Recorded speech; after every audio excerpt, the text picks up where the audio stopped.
All right, and the connection between the Crow original soundtrack from the film and Roxy Music's Avalon is they both have a bird on the cover. It's just that easy. So I hope somebody guessed it. On with the show.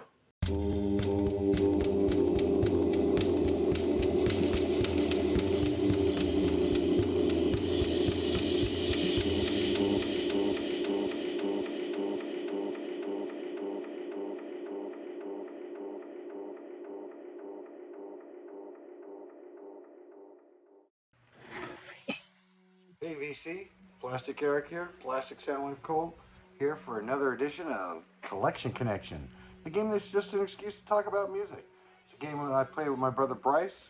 He's over on Good Show Ponsonby, links in the description. Every Monday, I have an album out from my collection, and then Bryce makes a connection to that album with an album in his collection, and he does that every Thursday. I do mine every Monday, and you get to guess what the connection is. And if you think you know what it is, just put it down in the description.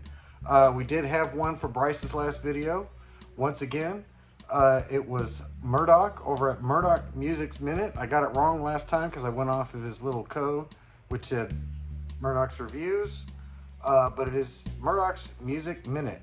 And he does a great video just recently about the Jam and the history of the Jam and a ranking of his favorite Jam albums. So if you get a chance, check out Murdock's Music Minute. So the last album that my brother showed was Roxy Music's Avalon. I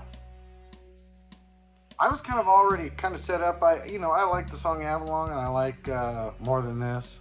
I think they're great songs.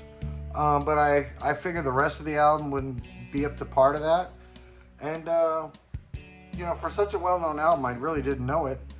And I was surprised. Even the deep tracks on that album were really good. I ended up listening to it a whole bunch of times. It's going to really feed into my Spotify playlists. Yeah, I wanted to not really like it, but it turned out it was really good. I enjoyed it a lot. I kind of think of Roxy Music as like the English version of Steely Dan. Not so much because of the music, but, Steely Dan did well in the States. Good musicianship and sophisticated sound. And in England, you had Roxy Music, which did great in England, but not so great in the U.S. And Steely Dan, I don't think did that great in England. But they bring that sophistication to music. I'm not necessarily that sophisticated of a guy, so I was kind of surprised that I enjoyed it so much. I don't know if that means that I'll go back and check out Roxy Music's catalog backwards.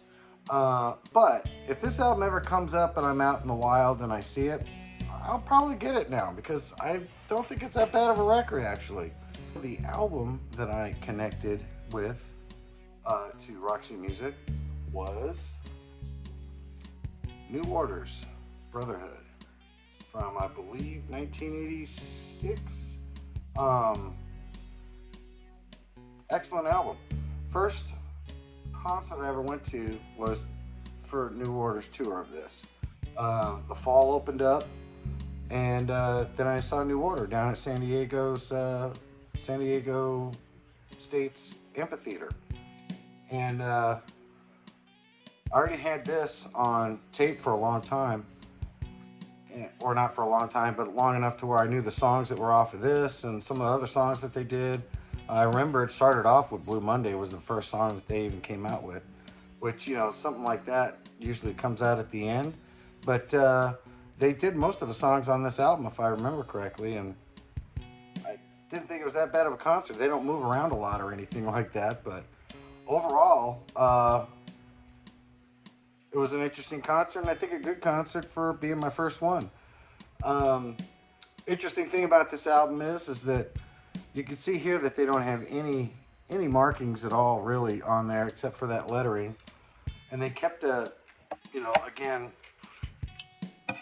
their album artwork very simple, which is fairly common for what they did. And so the tape stayed fairly.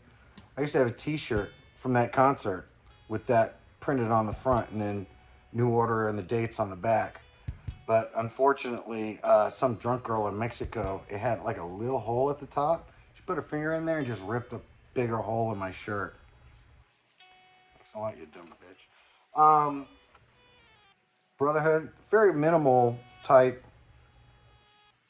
you know, marketing on it and stuff like that. The songs on here are great.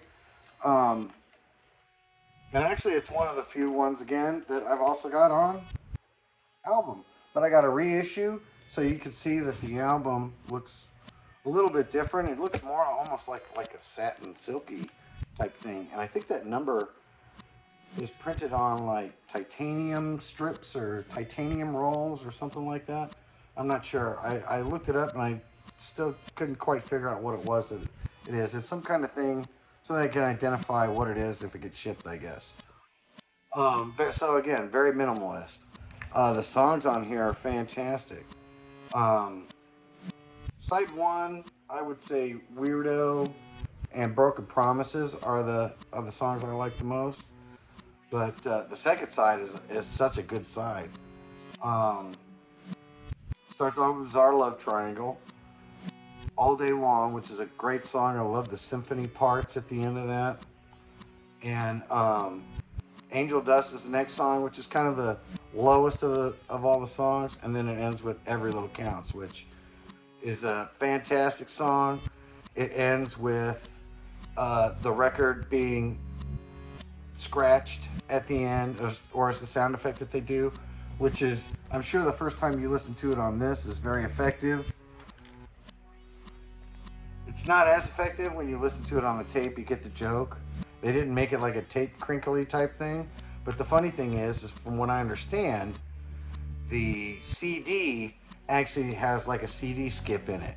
But I've never heard that myself, and I can't confirm or deny that that's an actual thing. But that would be cool if they actually did that on the CD. It has CD skips instead of, a needle sliding. It would have been harder to do, I guess, for the tape, but on the CD, you should have done it a little bit different. So there's a CD version and a record version. So hopefully they did do that, because I've heard that rumor for years. Still to this day, have not heard the CD of Brotherhood. So yeah, if you get a chance, check out New Order's Brotherhood. Again, this is the reissue. Fantastic album. I think it's one of their better ones that they did. I'm probably biased because, again, it was first concert. But if you get a chance, the second side of this is absolutely fantastic. First side's good, but nothing like the second side. It's the most solid side, I think, that they ever did. And so with that, I just need to have you figure out